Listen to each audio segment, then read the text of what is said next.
Hello, everyone, and welcome to another chess lesson. In this lesson, we're going to be talking about forks, pins, and skewers. So let's dive right in. A fork is when your piece attacks two enemy pieces at the same time. Like in this example, the knight could go 1, 2, turn here.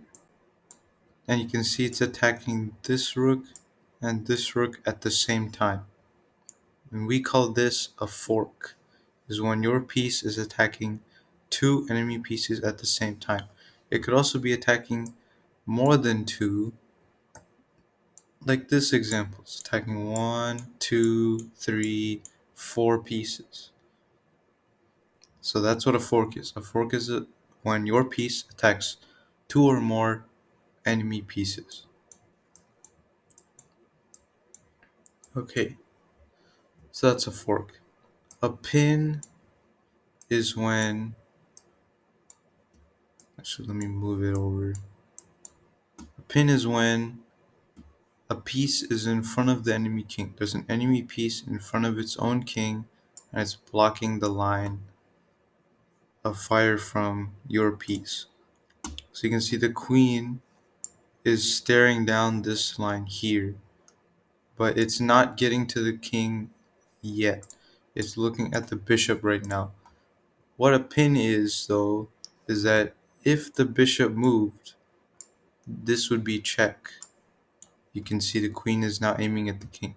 So the bishop is actually not allowed to move. We call that an illegal move. Because if the bishop moved, black would be in check. So if black did this, you'd have to tell them that that's not allowed and they have to do some other move.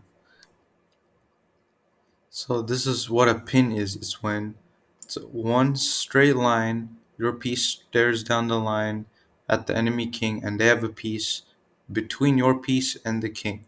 But they can't move it because then that would be check.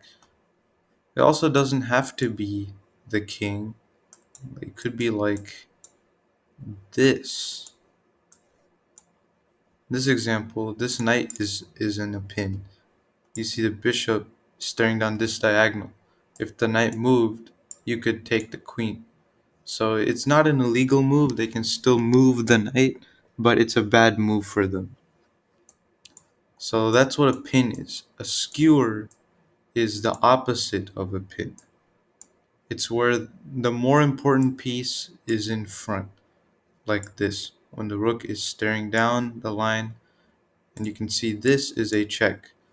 So when the king moves out of the way, you can now take the piece behind the king, like that. That again doesn't have to be a king either. It could be like, hold on, could be like this, for example, or this actually.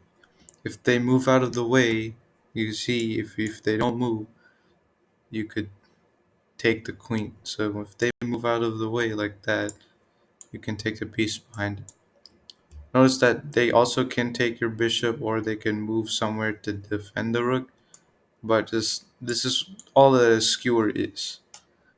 Okay, so we're not going to be talking about defending pieces yet.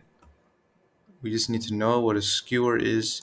It's the opposite of pin, where the more important piece is in the front and the less important piece is in the back. So when they move their important piece, you can take the other one. So that's forks, pins, and skewers. So try these out in your own games. If you try, you can really easily see it if you see an open line on the board during a game.